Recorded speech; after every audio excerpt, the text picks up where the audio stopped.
Good morning to all of you. सुन पा रहे हैं आप लोग मुझे?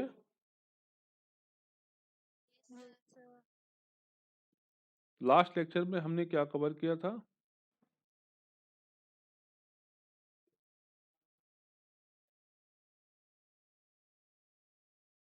Rajendra Patel, he want to discuss.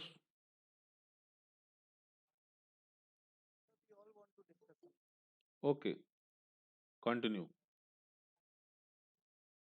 Sir हम लोग का एक छोटा सा कंसर्न है कि कुछ सब्जेक्ट्स में हम लोग को थोड़ा सा दिक्कत हो रहा है क्योंकि हम लोग को स्टडी मटेरियल नहीं मिल पा रहा Regarding? है रिगार्डिंग सर स्टडी मटेरियल जैसे जो भी पढ़ाया जा रहा है ना हमको हम्म तो वो किसी एक पर्टिकुलर बुक में नहीं है और हम लोग वो समझते हैं कि एक पर्टिकुलर बुक में नहीं मिल सकता है हम्म लेकिन जैसे टीचर से भी हम लोग अगर पूछते हैं कि कोई एक बुक बता दीजिए तो वो 4-5 बुक्स के नाम बता देते हैं और हम्म हम लोग के लिए पॉसिबल तो नहीं है कि 4-5 बुक्स ले लें तो हम्म है ना और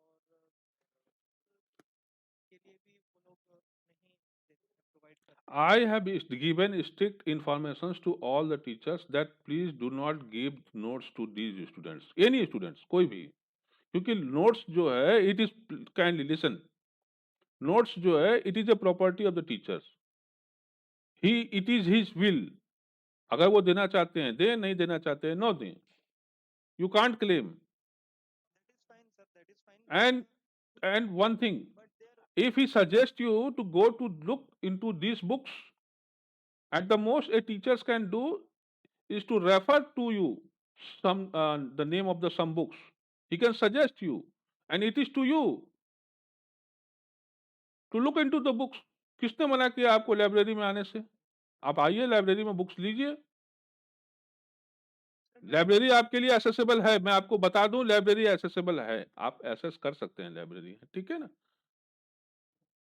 सर सब लोग sir I want to say something that हो क्या रहा है सर बेसिकली हम लोग को जो दिक्कत है वो टैक्सेशन लॉ में है और जो ह्यूमन राइट्स है वो वाले सब्जेक्ट में और ये दोनों सब्जेक्ट में दिक्कत इसलिए है टैक्सेशन सर लॉ में कोई दिक्कत इसलिए नहीं होना चाहिए बेटा. टैक्सेशन लॉ के लिए तो बहुत अच्छी अच्छी किताबें हैं मार्केट में. नहीं हमको मतलब और टीचर तुम, से दिक्कत नहीं है हाँ, सर सर ने बोला कि क्या बोलते हैं मैं बहुत सारे आर्टिकल से रिफर करके पढ़ाता हूँ जो कि बहुत अच्छी बात है सर लेकिन बात ये होती है कि सर ने अगर एक लाइन बताई है ना तो हमारे लिए ये पॉसिबल नहीं है कि अगर 5 नंबर का क्वेश्चन उस एक लाइन में से आता है तो हम उसको एलिब्रेट करके लिख पाए नंबर 1 आप एक लाइन बताए हैं, जो जो टीचर ने आपको एक लाइन बताया है, तो आप नोट कर रहे हैं ना आप उस पॉइंट को?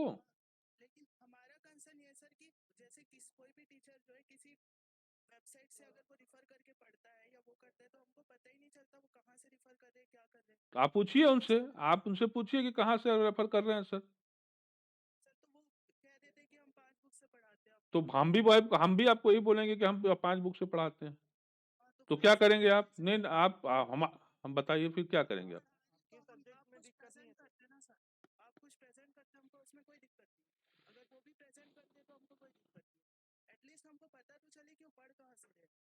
सर जैसे हम लोग ना उनको फॉलो नहीं कर पाते हैं टीचर्स को जैसे वो कुछ अगर बता भी रहे हैं तो कुछ फॉलो करने के लिए रहे जिसको हम साथ में देखते रहे तो एटलीस्ट हम बेटा हाँ कुछ फॉलो कर किताबें पाए आपने परचेज भी कर लिया करो. सारे कुछ टीचर पे डिपेंड हो जाएगा तो कैसे काम चलेगा? कुछ किताबें परचेज किया करो बेटा. बुक है suppose I have a book on taxation law mister Kailash Rai की बुक है अरे वो तुम कैलाश राय की किताब ही तुम लोग घटिया टाइप की किताब खरीदे हो तो कहाँ से होगा? बीके सिन्हानिया की किताब खरीदो. बीके सिन्हानिया की किताब लो, टैक्समैन की. नहीं सर मैं उसमें जो बोल रहा हूँ उसको सुनो पहले. टैक्समैन की बीके सिन्हानिया की किताब परचेज करो जाओ. तुम्हारी बहुत सारी समस्या का हल हो जाएगा. और बोलो. ह्यूमन राइट की जहां तक रही बात है तो ह्यूमन राइट के लिए वाकई ये एक ऐसा सब्जेक्ट है जिसको किसी एक किताब से पढ़ाया ही नहीं जा सकता, क्योंकि ये इंटरनेशनल लॉ की सब्जेक्ट है. ये कोई स्टेच्यूट नहीं है किसके लिए कि कोई, इट इज ए कॉन्सेप्ट. और ये इंटरनेशनल लेवल पर आपका ग्रोन किया हुआ कॉन्सेप्ट है. डिफरेंट डिफरेंट ऑथर्स, स्कॉलर्स ने इसको जो है अपने अपने में लिखे हैं. और आप जो सोच रहे हो कि किसी नाम को सजेस्ट कर देना, there are thousands and 10,000 number of the authors and books and articles there on. आप था लगा कर करके मर जाओगे, आप उसकी गहराई नहीं पता लगा पाओगे। It is impossible to quote. हाँ, उसके अंदर में ह्यूमन राइट्स के अंदर में जहां पर एक लेजिस्लेशन है, ह्यूमन राइट एक्ट है इंडिया का, वो लेजिस्लेशन तो स्पेसिफिक है, उसके लिए तो कोई दिक्कत नहीं। But so far as the matter is concerned to your concepts, the referring a single books or a number of the books is not sufficient enough. So it is better to go with your teachers, what your teacher is teaching to you. Write down in your, आप paper लेकर के बैठे रहिए, उनको note कीजिए। और आपको लग रहा है कि टीचर जो है किसी को एक लाइन बता दिया, then you have a remedy. You can ask your teacher to explain this sir, because we are not able to get it, please explain that matter। अब टीचर उसके बावजूद भी अगर एक्सप्लेन करने में अगर अनफेल्ड रहते हैं, then you have a genuine concern. तो एक्चुअली क्या हो रहा है ह्यूमन राइट्स की में सर एक पैराग्राफ बताते हैं ना, तो नेटवर्क इशू या फिर वॉइस उनकी क्लियर ना यहाँ मतलब हम लोग के तक पहुँच नहीं पाते थे। तो दीज आर द, अगर आपको नहीं पहुंच पाती है तो आप इस चीज के लिए आप हमको कहिए ना। आप तो दूसरी बात के लिए कह रहे हैं। आप कह रहे हैं कि notes is not, notes is the, भाई टीचर का चीज है, वो देना चाहता है दे, नहीं देना चाहता है न दे। You can't force it, even I cannot force him. Sir वही हमारा भी कहना है कि जो सर प्रोवाइड करें एटलीस्ट वो क्लियरली हम लोग तक पहुँचे, वो हम लोग को हाँ, कुछ इस कुछ सब्जेक्ट में नहीं समझ में आता है। कौन कौन से सब्जेक्ट्स में नहीं समझ में आते हैं, बताओ। ये ह्यूमन राइट्स में हम्म मुझे ऐसा दिक्कत होती है, तो ऐसे बाकी को नहीं पता। मतलब हम while making नोट्स की एक एक वर्ड में मतलब सेंटेंस में एक वर्ड छूट जाता है, तो कितना सर हम लोग डिस्टर्ब करेंगे you may have the option of the screen recording, आप स्क्रीन रिकॉर्डिंग कर लिया करिए ना, खत्म बात। और क्या, स्क्रीन रिकॉर्डिंग कर लिया करिए जब वो बता रहे होते हैं तो। सर वो सर डिक्टेट करते हैं तो क्या होता है मतलब प्रॉपर नोट्स नहीं बना पाते। तो बेटा आप उनको बोलिए ना, आप एक्सप्लेन करें, समझाएं। आप उनको बोलिए समझाने के लिए कि सर हमको ये चीज, आप जब वो कोई पढ़ा रहा होता है तो अगर कोई चीज अगर नहीं समझ में आ रही होती तो आप उसी समय उनसे बोलिए कि sir I raise your hand and ask the questions with him. Why not, आप क्यों नहीं इंटरेक्ट करते हैं? मेनी टाइम्स मैं तो देखता हूँ इवन इन माय क्लासेस, आज तक कोई बच्चा, मुश्किल से एक ही या दो बच्चा कभी मैं देखता हूँ कि वो इंटरेक्ट करता है, कोई इंटरेक्ट ही नहीं करता है। I am not sure whether you were sleeping or not, but I assume that, मैं ये मान के चलता हूँ कि नहीं आप लोग सचेत हैं। मैंने आप लोगों से कभी कैमरा ओपन नहीं कराया जब तक कि वो काफी ज्यादा कभी जरूरी नहीं हो गया कि कैमरा ओपन करके बात कीजिए, क्योंकि I can understand that you may be in a position that your opening of the camera will not suitable to you at the present moment, है ना? But I hope that, मैं मान के चलता हूँ क्योंकि you will be there and attending to me। तो कहने का मतलब ये है कि आपने टीचर से कहिए, प्लीज इंटरेक्ट कीजिए। आप लोग इंटरेक्ट क्यों नहीं करते हैं? करना चाहिए आप लोगों को इंटरेक्ट, आप लोग स्टूडेंट हैं कोई टीचर के। हाँ बेटा बोलो। अच्छा ये बताओ कि किस तरीके से वो तुमसे इंटरेक्ट करे कि मैंने तुम लोगों को पढ़ाया कि तुम लोग सेटिस्फाइड हो जाओ, सर जैसे बताओ। सर जैसे टैक्सेशन क्लास या ह्यूमन राइट्स की क्लास है, तो मतलब जैसे आप रिप्रेजेंट करके पढ़ाते हैं तो हम लोग उसको फॉलो अप कर पाते हैं ना। बेटा हमारी बात छोड़ो, मैं काफी टेक्नीशियन आदमी हूँ। मैं जिस तरीके से पढ़ाता हूँ उस तरीके से it is not possible for these. Even university में बहुत से लोगों को ये लोग टैक्टिस नहीं मालूम है, ठीक है, दे आर नॉट सो मतलब कन्वीनियंट टू द टेक्नोलॉजी। और आप बहुत सारे टीचर्स को आप इस तरीके से कह भी नहीं सकते, ये टीचर्स टू टीचर्स डिपेंड करता है कि वो क्या करता है क्या नहीं करता है। लेकिन हम सभी को ये प्रयास जरूर होना चाहिए कि अपनी बातों को बच्चों के पास में अच्छे से अच्छे तरीके से मतलब जो है पहुंच जाए, ठीक है ना। अधिक से अधिक आप उनको ये कह सकते हैं कि आपका जो वॉइस है it should be clear. Voice को लेकर के दिक्कत है और किसी चीज को लेकर के सर ये अगर पॉसिबल हो नोट्स जैसे कंप्लीटली टू द पॉइंट मतलब जैसे वो पढ़ा रहे ड्यूरिंग द लेक्चर्स वो हम लोग को नहीं चाहिए पूरा टोटल सर बट एक हेल्प मतलब हेल्पफुल नोट्स मतलब जैसे उससे कनेक्ट नहीं होगा, वो नहीं हो सकता। वो आपको जो पढ़ा रहे हैं है ना, और ये आपके ऊपर में कि आप उसको नोट करते जाइए इंपॉर्टेंट पॉइंट्स। तो बस फिर जब ये नोट करते हैं तो फिर अब उसके बाद में फिर कोई बात ही नहीं रहता है। कभी कभी मिसिंग हो जाता है तो उसका भी उपाय है। आप उनसे बोलिए कि एक रेमेडी क्लासेस हर हफ्ते या हर 3 दिन 4 दिन पर आप एक ऑर्गेनाइज एक रख लीजिए, या हर दिन जो है शुरू में 5 मिनट जो है या 10 मिनट आप रेमेडी क्लास रख लीजिए। जो चीजें पिछला छूट गया है वो चीजें को वो कवर कर ले। ये तो हो सकता है ना, इसमें तो कोई दिक्कत नहीं है और ये ज्यादा अच्छा है। इससे क्या होगा कि आप भी टू द स्पेसिफिक होंगे, आपके दिमाग में टू द स्पेसिफिक क्वेश्चंस होंगे। You can ask that specific questions to your teacher. ये संभव है जो आप बता रहे हो कि एक टीचर्स जो है वो अपना बोला जा रहा है, उसमें से कुछ पॉइंट्स उसके लिए रिलीवेंट हो सकते हैं। टीच एक स्टूडेंट के पॉइंट ऑफ व्यू से उसको लगता है कि ये पॉइंट्स जो है वो रिलीवेंट है, पर ऐसा नहीं है मेरे भाई। आप अभी इतने संवेदनशील नहीं हो गए हो कि आपको सब कुछ मालूम है। इवन मैं भी, ठीक है। तो आपका काम है कि ज्यादा से ज्यादा चीजों को रिटेन कर लेना।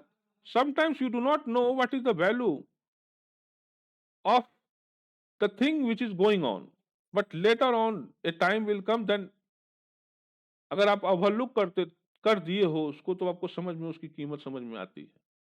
In future time you will see that ओहो आई मिस दैट लेक्चर्स, मुझे शुरू से सुनना चाहिए था। तो अभी इतना जल्दबाजी होगा अनुमान लगाना कि हम सब कुछ हम नहीं सुनना चाहते हैं। टेक एवरीथिंग, ले लो, फिर बाद में नहीं मिलेगा। टैक्सेशन में एक और थोड़ी सी और दिक्कत है, आपसे सजेशन ले लेंगे हम लोग। हम्म सर बीए वाले स्टूडेंट जो है ना उनका थोड़ा सा मतलब बैकग्राउंड नहीं होने की वजह से कुछ रीजनिंग के भी क्वेश्चन आते हैं सर, जैसे रेसिडेंशियल स्टेटस का क्वेश्चन आ गया, ऐसा आ गया। हम्म तो इसकी थोड़ी सी हम लोग को मेरे को ऐसे पर्सनली लगता है कि इसकी थोड़ी सी प्रैक्टिस होनी चाहिए। तो अगर हमको या तो टीचर कोई बुक सजेस्ट कर दे जिसमें ऐसे क्वेश्चंस मिल जाए, या तो फिर वो क्वेश्चन बैंक दे दे जिसमें सिर्फ क्वेश्चंस रहे। देखो, let me Anirudh, I got it, मैं समझ गया। अच्छा ठीक है, तुम भी कर लो फिर मैं जवाब देता हूँ। कॉन्सेप्चुअल क्लैरिटी रहेगी तो ओके, आप दोनों आदमी बीए के स्टूडेंट हो? yes we have never studied commerce. Okay, I got it.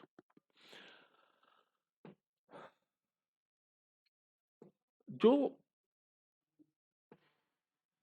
Taxation एक कॉमर्स के स्टूडेंट भी पढ़ता है, और टैक्सेशन जो है ये अलग से कॉमर्स के स्टूडेंट पढ़ता है, ठीक है ना। इसके अलावा टैक्सेशन जो होता है वो एज ए सब्जेक्ट्स कॉमनली आप लोगों को पढ़ाए जाते हैं, लेकिन पर्पस दोनों का अलग अलग है। जब टैक्सेशन कॉमर्स के बच्चों को पढ़ाया जाता होता है तो पर्पस उसकी प्रिंसिपल जानने से नहीं है, प्रिंसिपल उसमें जो इन्वॉल्व है वही है, वो practical, what is the practice, practice से उस प्रैक्टिस पे फोकस रहता है। अब भाई ये तो वो बच्चा जो कॉमर्स पढ़ा हुआ है उसका तो ये हक बनता है कि उस प्रैक्टिस को जाने। तो इसके संबंध में वो फिर न्यूमेरिकल प्रॉब्लम्स हैं वो उसके लिए करना जरूरी हो जाता है। लेकिन अगर बीए का बच्चा अगर ये सोचे कि I am missing those things and I should be compensated while the teaching of the taxation law is come in my semester, that is in the 8th semester. अगर आप सोच रहे हो तो फिर ये गलत कर रहे हैं भाई। क्यों? क्योंकि जो पढ़ने हैं आपको लॉ में, जब हम टैक्स पढ़ाते हैं कॉमनली रूप से, तो our focus is not on the practice, our focus is not on the practical aspects of the taxation law. Our focus is to let you know about the principle of the taxation law. Principle, सिद्धांत।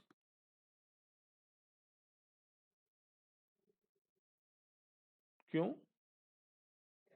क्योंकि taxation का अगर act का अगर मैं बात करूं कि उसका एक्ट कितना बड़ा होगा, तो उसका ये बेयर एक्ट ही, ये देख रहे हैं इसकी साइज आप देख लीजिए, ये छोटा सा टॉर्च की किताब है, इसकी मोटाई देख रहे हैं ना, इसका 1.5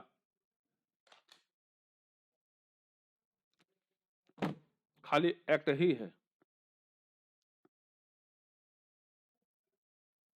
तो ये संभव ही नहीं है कि एक क्लास के अंदर में इतने सेक्शंस को डिटेल से पढ़ाया जाए, जबकि वो केवल एक्ट है, उसमें रूल्स नहीं है। तो ऐसे में क्या करना चाहिए? ऐसे में फिर हमें प्रिंसिपल को पढ़ाना पड़ता है, सिद्धांत। तो our concern is to teach to you that what is the important principles of the taxation law. And then while we are dealing with the principle of the taxation law, so this will not include any questions. हाँ, अब ये जरूर है कि illustration ठीक है sir, questions नहीं है, प्रैक्टिकल प्रॉब्लम नहीं है, ओके कोई बात नहीं। अगर प्रैक्टिकल प्रॉब्लम रहते तो हमें थोड़ा कॉन्फिडेंस होता, दैट इज अनदर थिंग। लेकिन इलस्ट्रेशन, देयर आर इलस्ट्रेशन, कुछ इलस्ट्रेशन हो सकते हैं जो हमारे लिए काफी हेल्पफुल साबित हो सकते हैं किसी चीज को, कॉन्सेप्ट को समझने के लिए। ये आपका जेन्युइन क्वेश्चंस है। मैं समझता हूं कि एक टीचर्स को थोड़ा इलस्ट्रेट करके अगर पढ़ाए तो ज्यादा अच्छा है। नहीं सर, बात वो नहीं, हम ये मान के चले कि ऐसे क्वेश्चन जो बहुत ज्यादा एग्जाम में नहीं पूछे जाएंगे। हाँ, प्रैक्टिकल क्वेश्चंस जो होते हैं वो क्वेश्चंस नहीं पूछे जाएंगे, पूछे जाने भी नहीं चाहिए। Thank you sir, thank you sir. Okay, और बताओ बेटा। सर न्यू मतलब न्यू कॉन्सेप्ट्स रहते हैं ना, तो कुछ रहते हैं जो बुक में नहीं दिए रहते हैं, तो उसको जब सर पढ़ा रहे होते हैं तो हम लोग फॉलो नहीं, कैसे कैसे बुक में नहीं दिए? अगर आप वो किताब अगर पढ़ रहे हैं, कैलाश राय की किताब पढ़ेंगे तो कहाँ से आपको मिलेगा? अच्छी किताब पढ़िए टैक्सेशन की। कैलाश राय तो वो तो उससे बोलिएगा तो वो तो मतलब कोई किताब ऐसी बची नहीं होगी जो उसने लिखा नहीं होगा। और आप समझ सकते हैं कि कोई ऐसा कोई विद्वान है क्या कि हर विषय पे ही किताब लिख दे। तो आप किताब में उसको टच कीजिएगा, आप देखिएगा कि there are more than commentary कम, बेयर एक्ट ज्यादा है। तो ऐसी किताब आपके लिए हेल्पफुल नहीं है। Look into the some best books हैं, टैक्समैन की किताबें हैं, वो इस तरीके से डिजाइंड है कि उसके किताब को एक सीएस का कैंडिडेट भी बच्चा भी पढ़ता है, जो सीएस का एग्जाम दे रहा होता है, एक सीए करने वाला भी लड़का पढ़ रहा होता है, एक लॉ वाले स्टूडेंट के लिए भी वो काफी हेल्पफुल है। इवन मैं भी अगर आप लोगों को पढ़ाता, मुझे तो इस बार पढ़ाने का मौका नहीं मिला, मैं टैक्स तो मेरे मतलब जो पसंदीदा सब्जेक्ट है, हाँ है। मैं कई साल पढ़ा भी चुका हूँ टैक्सेशन, जब मैं वहां भी था और यहाँ भी पढ़ा चुका था। तो मुझे मौका नहीं मिला टैक्स पढ़ाने का, तो मैं तो आप लोगों को उसको जरूर, उस किताब को जरूर रखता हूँ अपने साथ में पढ़ाने के लिए,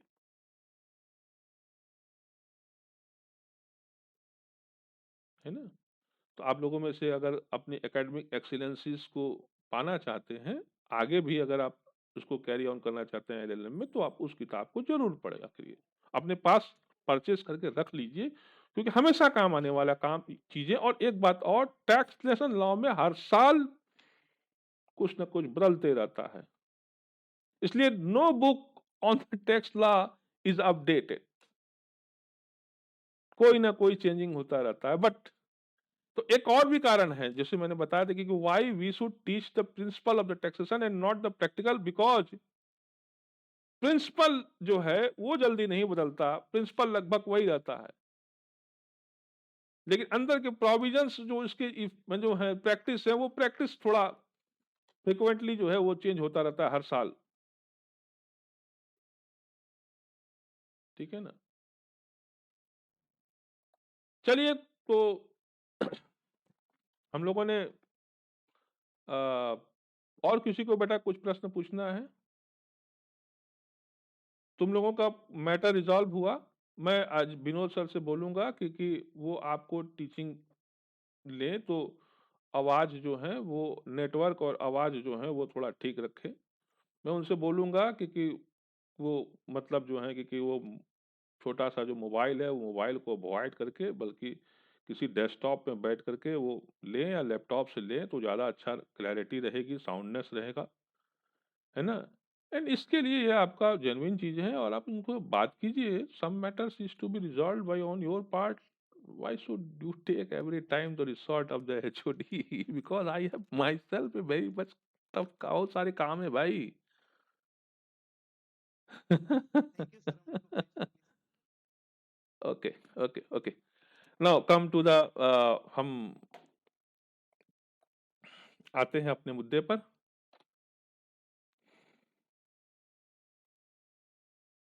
आज के इस लेक्चर में हम लोग गुड्स को समझने की कोशिश करेंगे। गुड्स आपके जो कंपटीशंस एक्ट है इसमें गुड्स भी है और सर्विस है भी डिफिनेशंस में दिए गए हैं, पर ये गुड्स और ये सर्विस कंज्यूमर एक्ट में भी डिफाइन किए गए हैं। तो क्या स्पेशल मीनिंग गुड्स का है, माने कंपटीशन एक्ट गुड्स को लेकर के क्या समझता है, इसको जानने की कोशिश करेंगे। तो पहले डिफिनेशंस देख लेते हैं।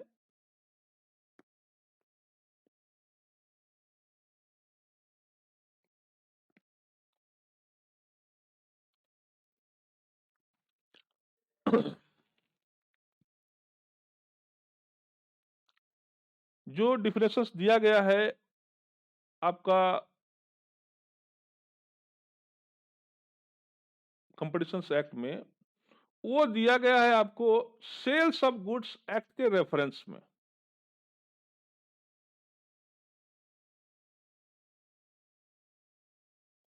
अब देखिए क्या लिखा जा रहा है। Goods means goods as defined in the sale of goods act 1930 and include product manufactured process और mined, debentures, stocks and shares after allotment in relation to goods supplied, distributed or controlled in India, goods, comma, and goods imported in India. क्या मतलब इसका?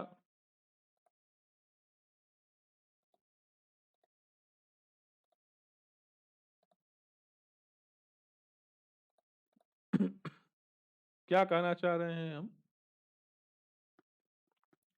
कि goods का मतलब वही है जो सेल्स ऑफ एक्ट में दिया गया है 1930 में, जो गुड्स डिफाइन किया गया है सेक्शन 8 में, और उसमें एंड इंक्लूड और साथ में ये इंक्लूडिंग डिफिनेशंस है। इट मींस इसमें इंक्लूड है प्रोडक्ट मैन्युफैक्चर्ड, प्रोसेस्ड और माइंड। वैसा प्रोडक्ट जो मैन्युफैक्चर्ड है, प्रोसेस्ड किया गया है, माइंड किया गया है। Debentures, stocks and shares after allotment. Debenture is one thing, stocks is another thing and shares is another thing, but shares after allotment है भाई, ध्यान रखना इस बात का। In relation to goods supplied या डिस्ट्रीब्यूटेड और कंट्रोल इन इंडिया, ये तीनों को एक साथ पढ़ेंगे आप। In relation to goods supply, distributed and control in India, तो ऐसे संबंध में गुड्स का मतलब गुड्स इंपोर्टेड इनटू इंडिया।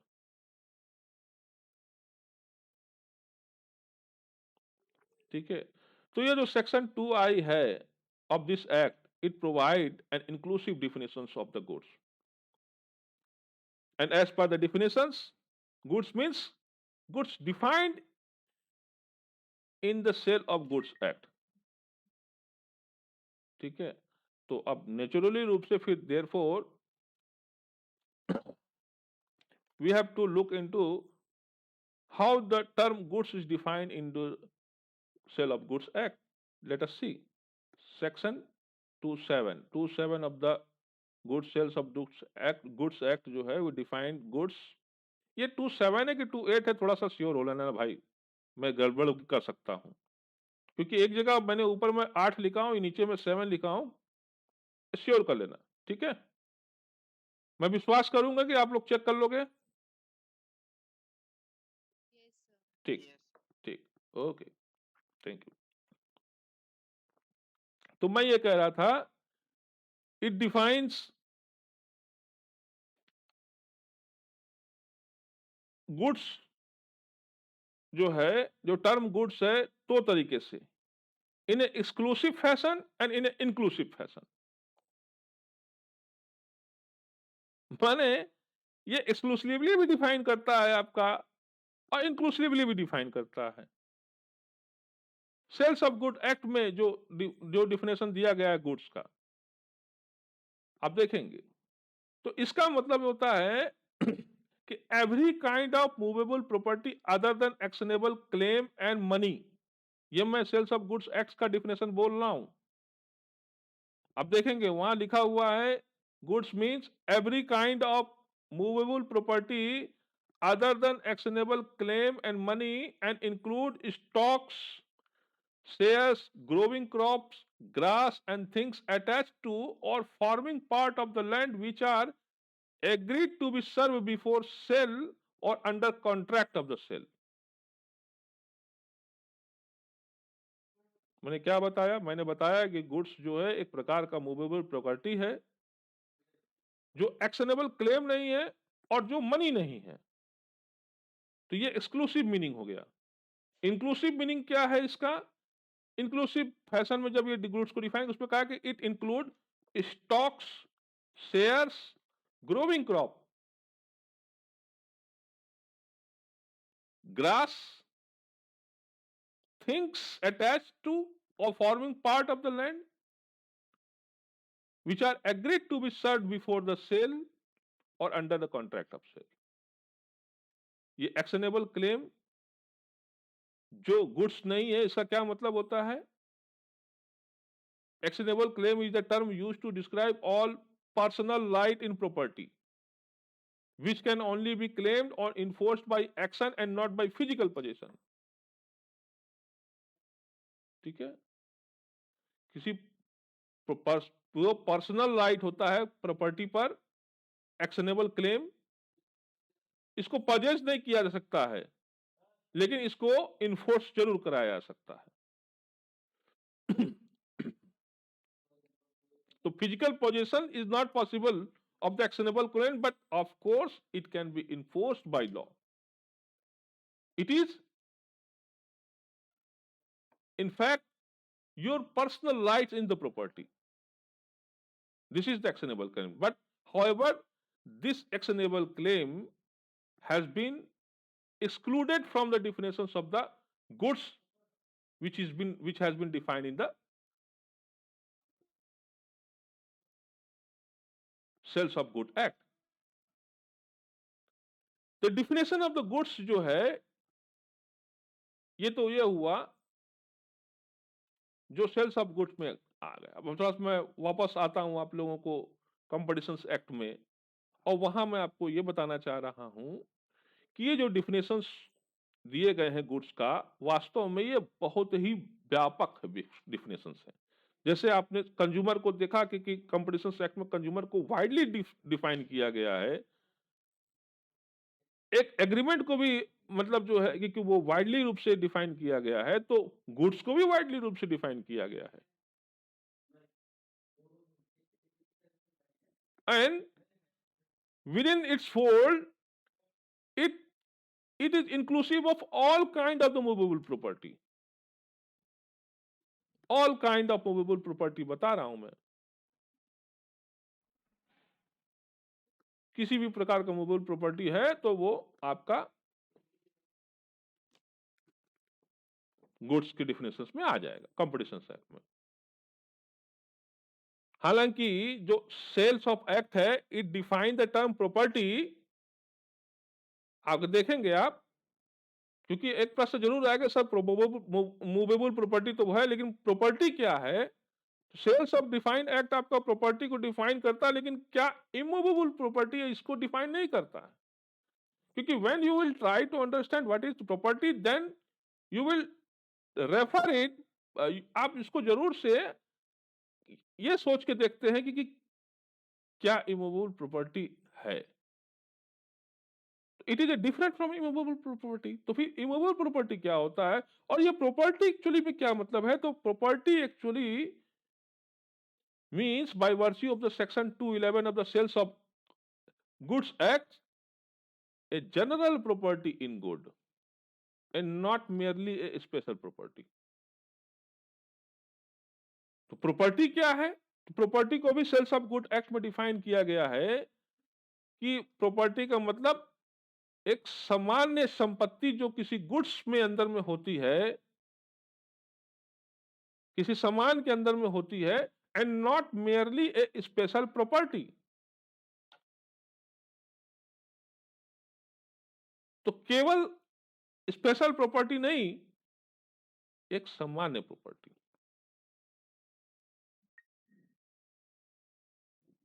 नहीं है ना, तो जनरली प्रॉपर्टी एक कॉमन अंडरस्टैंडिंग है का property it means some value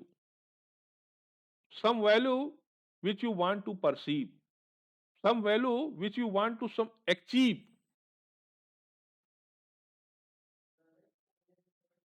general clause act 1937 भी है, उसमें भी मूवेबल प्रॉपर्टी को डिफाइन किया गया है। वहां कहा गया है कि इसका मतलब है कि property of every description except immovable property.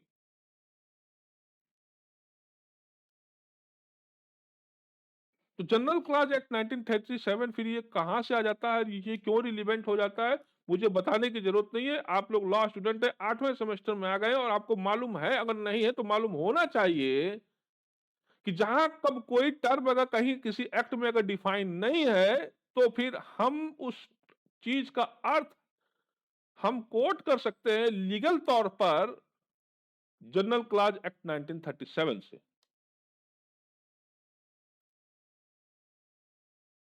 ठीक है, और इसी जनरल क्लॉज एक्ट 1937 का सेक्शन 3 सब क्लास 26 है जो इमूवेबल प्रॉपर्टी को यह बतलाता है कि इसमें इंक्लूड है क्या, land, benefit to arise out of land, वो बेनिफिट जो लैंड से एराइज होता है, things attach to the earth, वो भूमि, वो जमीन पर वो जो चीज जो जुड़ी हुई है, अटैच्ड या permanently fastened to anything attached to the earth. Permanently वो जमीन से अटैच्ड है। अगर कोई चीज अगर जमीन से अगर परमानेंटली नहीं अटैच है, टेम्पोररी रूप से अटैच्ड है, तो उसको आप इमूवेबल प्रॉपर्टी की संज्ञा में नहीं रखेंगे।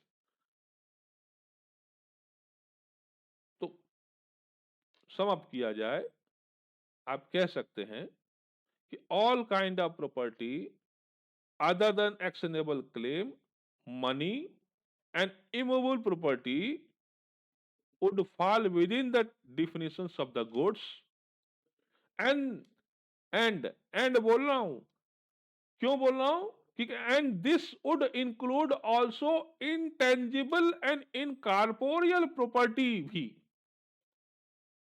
तो ये तो है ही है, इसके साथ साथ में इसमें और भी चीज सम्मिलित है।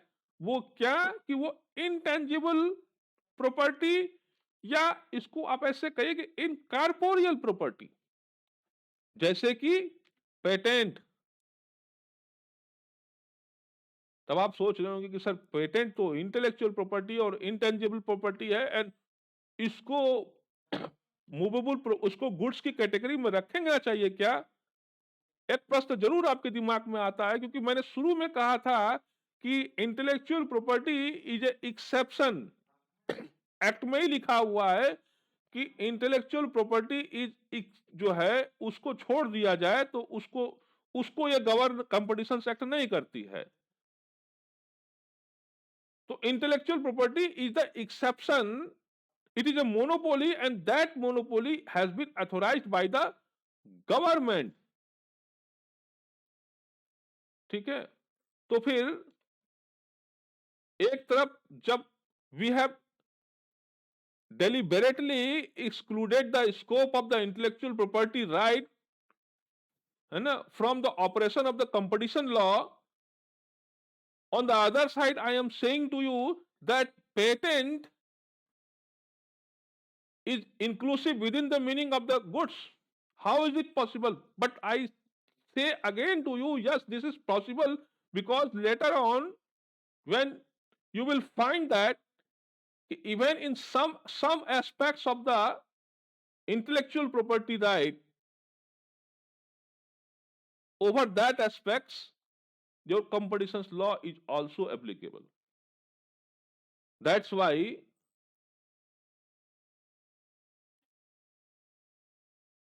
आप आर्टिकल आपको देखने को मिलेगा ऐसा लिखा हुआ कि intersections between the competitions law and intellectual property law. Intersections मतलब कुछ एरिया हैं जहां पर कि इंटेलेक्चुअल प्रॉपर्टी राइट्स में भी कंपटीशंस लॉ के कुछ पोर्शंस, कुछ चीजें हैं वो ओवरलैप होते हैं, वहां भी वो अप्लाई होते हैं। तो patent therefore is a goods within the meaning of the, and not only the patent, trademark and other intellectual property is a property, is a goods within the meaning of the competitions law act, competitions law। ठीक है ना? Delhi high court का decision है एक telephone ने TA बोले थे, उसका नाम थोड़ा टेढ़ा लग रहा है, मैं खुद प्रोनाउंस करने में तकलीफ हो रही है, बट आप इसको इरेक्शन केस कह सकते हैं। Erection case, LM erection case. ठीक है, तो दिल्ली हाई कोर्ट ने इस केस पे नोट किया कि the nature of the patent right does not in any manner exclude the patent right from the scope of the goods as defined under the sales of the good act 1930। तो यहां तक कि sales of good act में भी जो है patent जो है एक मूवेबल प्रॉपर्टी है।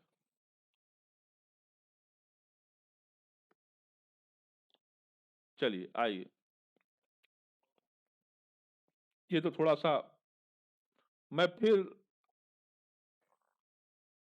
जो प्रॉपर्टी का जो गुड्स का जो डिफिनेशंस दिया गया है इस पे मैं आपको लेके जाना चाहता हूं।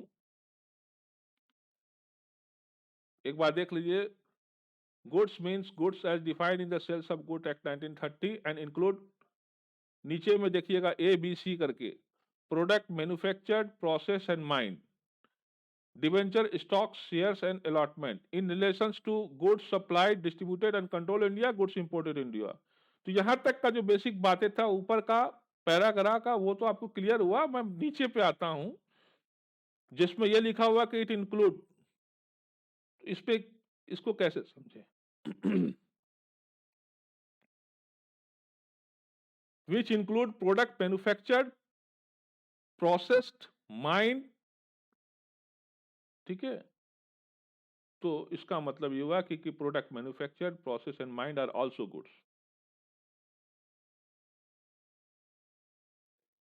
Something can be produced by manufacturing, कब कहेंगे कि कोई चीज जो है प्रोड्यूस होता है मैन्युफैक्चरिंग के जरिए, कब प्रश्न आएगा आपके पास में, तो आप कहेंगे कि if it is the end result of one और more process through which the original commodity is made to pass. कब कहेंगे कि something can be produced by manufacturing? If it is the end result माने in result of one or more process through which the original commodity is made to pass. समझ गए होंगे आप कि manufactured तब होता है जब कोई दो तीन प्रोसेस को उसमें जो कोई ओरिजिनल कमोडिटी होती है, कोई चीज होती है, उस पर आप प्रोसेसिंग करते हैं और दो तीन प्रोसेस, एक से ज्यादा प्रोसेस होते हैं, फाइनली एक आपका प्रोडक्ट मिलता है। माने देयर इज ए प्रोसेसिंग, माने वो चीज ओरिजिनल है, उसको प्रोसेसिंग से गुजरना पड़ता है। तो essence of manufacturing lies in the change of modification of the some material into an acceptable form to satisfy some want, some desire, some fancy और some test in man। तो manufacturing का फिर essence क्या हो गया?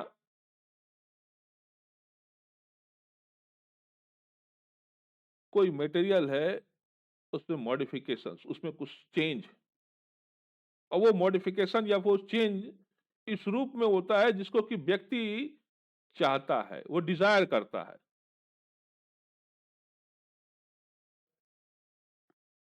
ठीक है। उसकी उस चीज में इंटरेस्ट होता है।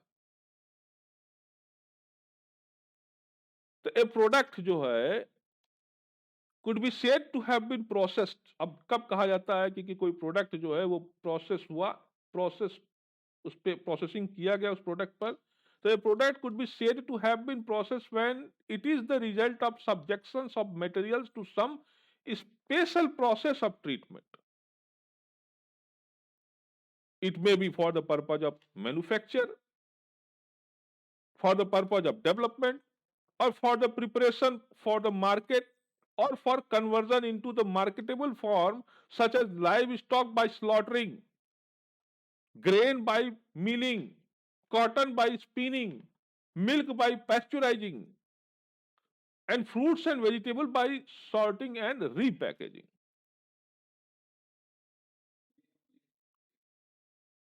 ठीक है। तो ये कॉमन अंडरस्टैंडिंग की बात है, ये एक्सप्लेनेशन है। अगर मैं इसको एक्सप्लेन नहीं भी करूंगा तो भी आप आसान से इसको समझ सकते हैं कि यही होता है, यही होता है ना एक मैन्युफैक्चरिंग के प्रोसेस में। और क्या होता है? It is a general observation, everyone, and you are reasonable person and you can think that. Okay, बात माइनिंग की आती है। ये कहा गया कि प्रोसेस्ड हुआ, ट्रीट हुआ, माइन। माइन क्या होता है? A product is mine when it is obtained by process of extraction from the earth।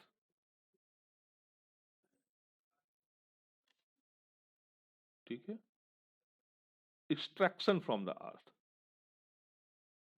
चलिए, ये एक चीज की बात हुआ। दूसरा चीज, जब मैंने कहा कि product goods include debenture, stock, shares after allotment, तो इसका मतलब हुआ कि debentures, stocks and shares, shares after allotment जो है वो गुड्स हैं।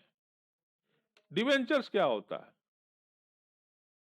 कंपनी लॉ आप लोगों ने पढ़ा है, लेकिन काफी दिन हो गया, एक बार चलिए फिर से थोड़ा सा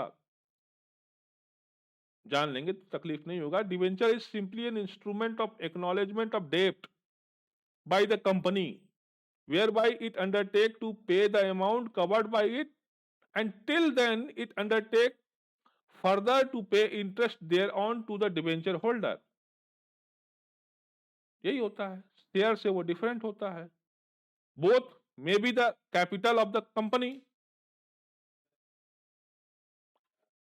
ठीक है,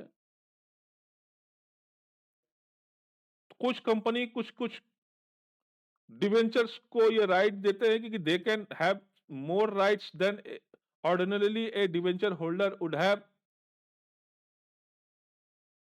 ठीक है, जहां ये सब चीज नहीं, तो डिवेंचर्स होल्डर्स को केवल अपने लगाए हुए कैपिटल पर इंटरेस्ट ही मिलेगा, उससे ज्यादा कुछ नहीं होगा। उसके दूसरे तरीके की राइट्स नहीं होंगे जो कि एक इक्विटी शेयर होल्डर के पास में होता है। इक्विटी शेयर होल्डर के पास में वोटिंग राइट्स होती है, बट डिवेंचर्स होल्डर के पास में generally no voting rights and another rights. ये आप सब पढ़ चुके हैं, हमें बताने की जरूरत नहीं है। तो डिवेंचर्स जो होता है ये एक तरह का इंस्ट्रूमेंट होता है जो एक्नॉलेज करता है किसी डेप्ट को, वो डेप्ट जो कंपनी ने किसी डिबेंचर होल्डर से लिया है और वो अंडरटेक करता है उस इंस्ट्रूमेंट के जरिए कि हाँ उस लिए हुए कैपिटल पर अमाउंट पर वो उतना जो है वो इंटरेस्ट डिबेंचर होल्डर को देता रहेगा। तो debenture as ordinarily understood would not come within the purview of the definitions of the good, है ना। तो सामान्य जो समझदारी है उसके अंतर्गत में अगर देखा जाए तो गुड्स के डिफिनेशंस में जो है डिबेंचर्स नहीं आता है, बट ये आपका कंपटीशन एक्ट है जो ये मान के चलता है कि गुड्स इंक्लूड डिबेंचर, ठीक है। तो when a statutory definition use the word include तो it provides an extended meaning thereto, समझ लीजिएगा एक्सटेंडेड मीनिंग। जब कोई स्टैट्यूट ऐसे लिखता है तो लाइन चली गई है तो उसका वो एक्सटेंडेड अर्थ होता है। Therefore a debenture though not a goods, it is deemed to be so in view of the extended meaning, ठीक है। लाइन चली गई है और मुझे लगता है कि थोड़ी देर में नेटवर्क चला जाएगा। आप लोग मेरी आवाज सुन पा रहे हैं? Yes, sir. तो मैं अभी तुरंत स्टॉप करता हूं उससे पहले कि ये नेटवर्क, अच्छा चलिए लाइन आ गया है, ठीक है कोई बात नहीं, कंटिन्यू करता हूं मैं। स्टॉक्स के बारे में आता हूं। स्टॉक्स क्या होता है? Stock is a legal capital of A corporation divided into share. जानते हैं ना आप लोग, कंपनी लॉ पढ़े हैं। स्टॉक्स क्या है? It is A capital of the corporation और ये स्टॉक्स को बाद में आप शेयर्स में डिवाइड कर देते हैं। तो ए स्टॉक में have number of the shares. It is an equity representing an ownership interest in the corporation. The capital or principal fund formed by the contributions of the subscriber or sale of the share. ये stocks मतलब होता है। Stocks को भी बारे में जानते हैं, मुझे एक्सप्लेन करने की जरूरत नहीं है। मेरा फोकस मैं आपका चाहता हूं शेयर्स पर। शेयर्स को कंपनी एक्ट 1956 वाला बोल रहा हूं, करस्पॉन्डिंग आप देख लीजिएगा नया वाला जो आया हुआ है कंपनी एक्ट, ठीक है। तो उसमें भी जहां पर है तो आप दोनों में कोई अंतर नहीं है डिफिनेशंस में। 246 कंपनी एक्ट 1956, इसमें शेयर्स को डिफाइन किया गया है कि it means A share in the share capital of the company in turn would means that it would represent a contributions of the shareholder toward the share capital of the company. ये क्या है? Share means A share in the share capital of the company. तो आप इसको ऐसे ले सकते हैं कि एक्चुअली में ये शेयर से आपका कैपिटल बनता है कंपनी का। कैपिटल कंपनी का दूसरे तरीके से बन सकता है, but shares is also a important component of the share capital of A company,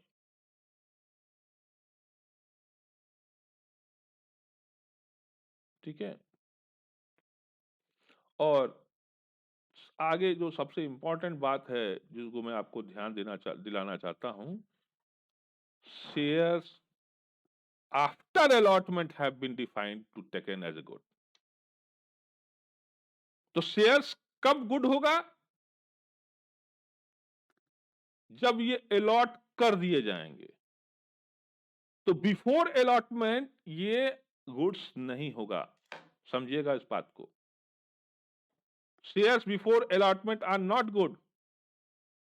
तो Shri Gopal Jalan and company versus Calcutta stock exchange association limited 1964 में सुप्रीम कोर्ट ने इस बात को ठहराया था कि कंपनी लॉ में अलॉटमेंट का मतलब होता है appropriation out of the previously unappropriated capital of the company of a certain number of the shares to person.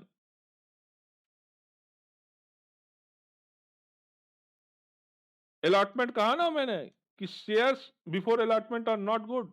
तो अलॉटमेंट का क्या मतलब हुआ? अलॉटमेंट का मतलब है कि appropriation out of previously unappropriated capital of the money. तो कंपनी की जो कैपिटल है जो अभी तक से अनएप्रोप्रिएट है, मतलब किसी को एलोकेट नहीं किया गया है, लेकिन वंस अगर उसको एलोकेट कर दिया जाए तो इसका मतलब हुआ कि वो एप्रोप्रिएट किया जा गया। एप्रोप्रिएट कर दिया गया तो इसका मतलब कि शेयर्स अलॉटेड हो गए, और जब शेयर्स अलॉट हो गए तभी वो चीजें जो है वो गुड्स कहलाएंगी कंपटीशन एक्ट के परव्यू में। तो till allotment is made shares do not exist at such. तो शेयर का एग्जिस्टेंस तब तक नहीं है जब तक कि वो अलॉट नहीं हो जाता। It is only on allotment in this sense that the shares come into existence. Therefore, shares before allotment would not come into the existence and they cannot be regarded as good. तीसरी बात और आखिरी points है इसमें, ये आपको समझना है कि the definitions define goods as including those goods which are supplied, distributed or controlled in India or goods imported into India. Goods में क्या क्या इंक्लूड है? वो गुड्स भी इंक्लूड हैं जो सप्लाइड किए जाते हैं, डिस्ट्रीब्यूट किए जाते हैं, कंट्रोल्ड भारत में किए जाते हैं, या गुड्स जो इंपोर्ट किए जाते हैं। तो इस क्लाज में जो एम्फेसिस है वो आपको देखिए समझना है। एम्फेसिस है फ्रेज में इन इंडिया और इनटू इंडिया। मतलब ये कि ये जो जितना भी एक्शन हो रहा है ना यहां पर, वो एक्शन किस चीज का? सप्लाइंग का, डिस्ट्रीब्यूशन का, कंट्रोलिंग का या इंपोर्टिंग का। ये हमें ये बताता है कि गुड्स जो है वो भारत में है, it is available on goods. तो ऐसा गुड्स जो भारत में अवेलेबल नहीं है, वो गुड्स कंपटीशन एक्ट में गुड्स नहीं है। तो thus where the goods are already in India, then any agreement which has the effect of eliminating the competitions or competitor of the sale of those goods existing into India would be restrictive trade practice, and it would be immaterial as to where the agreement taken places in relation to the sale of those goods. कहने का मतलब ये है कि आप sir ये चिल्ला रहे हैं बार बार कि इंडिया में होना चाहिए, इंडिया में, इसका क्या मतलब है? तो मैं उसका मतलब इसको आने वाले जो आर्टिकल 3 और 4 है उससे जोड़ के समझा रहा हूं कि मैं ये क्यों कह रहा हूं कि इन इंडिया और इनटू इंडिया में इसका फोकस है, इसका मतलब। तो आगे मैं यही बता रहा हूं कि जहां पर कि कोई गुड्स जो भारत में पहले से मौजूद है, तब अगर कोई एग्रीमेंट होता है पार्टीज के बीच में कि उस एग्रीमेंट के इन्फोर्स मैंने करते हुए जो है वो इस एग्रीमेंट के अनुपालन में कंपटीशंस का रिस्ट्रिक्शंस होता है, तब भी जो है इस तरीके का वो जो चीज है, जो गुड्स है, वो गुड्स जो होगा कंपटीशन एक्ट के दायरे में आएगा, अदरवाइज वो नहीं आएगा। और फिर ये माने नहीं रखता कि जो एग्रीमेंट है बिटवीन द पार्टीज वो कहां था हुआ, वो हिंदुस्तान में हुआ है या हिंदुस्तान के बाहर हुआ है, या एक पार्टी हिंदुस्तान में था दूसरा पार्टी विदेश में था। तो place of conclusion of the agreement does not matter, what is matter is that the goods which is supplied, which is distributed, which is controlled, and which is being imported, that should be seen in the context of the goods which is available in India. Why? Because competition law is not supposed to be applied on those situations for those goods which is not in India. ठीक है, तो कानून को भी अपनी हैसियत मालूम रखना चाहिए। ऐसा कानून जो अपनी हैसियत भूल जाए तो इसका मतलब वो फ्रस्ट्रेट हो जाता है, मतलब विदेशी चीजों पर उसका जुरिडिक्शन ये नहीं हो सकता, है ना। वो अलग बात है कि in some cases you will see that in the tax there is a doctrine of nexus of territoriality, but that doctrine of territoriality has now become the common doctrine. It is the customary principles that every country has now accept this doctrine, but except those doctrine which has assumed the common importance, which has assumed the customary force of the international law, except those, कोई कानून को दूसरे देश के कानून को कोई मानता आनता नहीं है, ठीक है ना। तो for the purpose of this act it is only the goods imported in India which fall in the definition of the good, as long as the import has not taken places and the goods are merely intended to export in India, the same will not fall within the definition. दिमाग में बैठा लीजिए, भारत में नहीं है लेकिन आशायित है कि वो भारत में आ जाएगा, आज नहीं तो कल। हमने ऑर्डर कर दिया है, परसों तक में आ जाएगा, और एक बार आ जाएगा तो एग्रीमेंट तो आपका हमारे बीच में हुआ ही है, हम लोग इसी प्राइस से बेचेंगे, किसी दूसरे कंपनी को उसमें घुसने ही नहीं देंगे, इतने प्राइस पे वो दूसरा कंपनी कंपटीशन कर ही नहीं सकता है। बहुत अच्छा, हम लोग खूब मिल करके तुम्हें करेंगे, बस आने वाला है गुड्स हमारा। सीसीआई वहां पहुंच जाता है डंडा लेकर, अरे आपने तो एग्रीमेंट किया था सर, सेक्शन 3 का वायलेशन है। तो भैया कौन सा चीज का एग्रीमेंट किया था? वही जो आपने मोबाइल मंगवाया ना, उसी का। कहाँ है वो मोबाइल? कहाँ है वो? कहाँ से क्या मतलब है? वो है ना, उस पर एग्रीमेंट किया है, हिंदुस्तान में है क्या? तो कहाँ है वो? तो अभी समुंदर में ही है, जहाज में ही है। वो जहाज भी जो है इंडिया के जुरिडिक्शन में नहीं है, अभी आ रहा है उसको आते आते इंडिया के जुरिडिक्शन में, टेरिटरी में, इंडिया में आते आते तक 3 दिन लग जाएगा। अभी तो होनोलुलु और बाफा मरकासा द्वीप पे फंसा हुआ है। तो कंपटीशन लॉ जो है फिर उसके जो अधिकारी हैं वहीं से लौट जाएंगे और कुछ नहीं हो पाएगा जब तक से वो गुड्स हिंदुस्तान में आ ना जाए, ठीक है। Haridas export versus all India float glass manufacturing association का केस है सन 2002 सुप्रीम कोर्ट केसेस। उम्मीद है आप लोगों को समझ में आया होगा।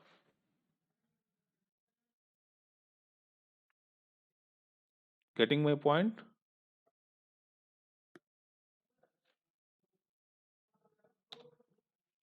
चलिए तो ठीक है, थैंक यू, बने रहिए। जब तक से मैं आप लोगों का अटेंडेंस नहीं काउंट कर लेता हूं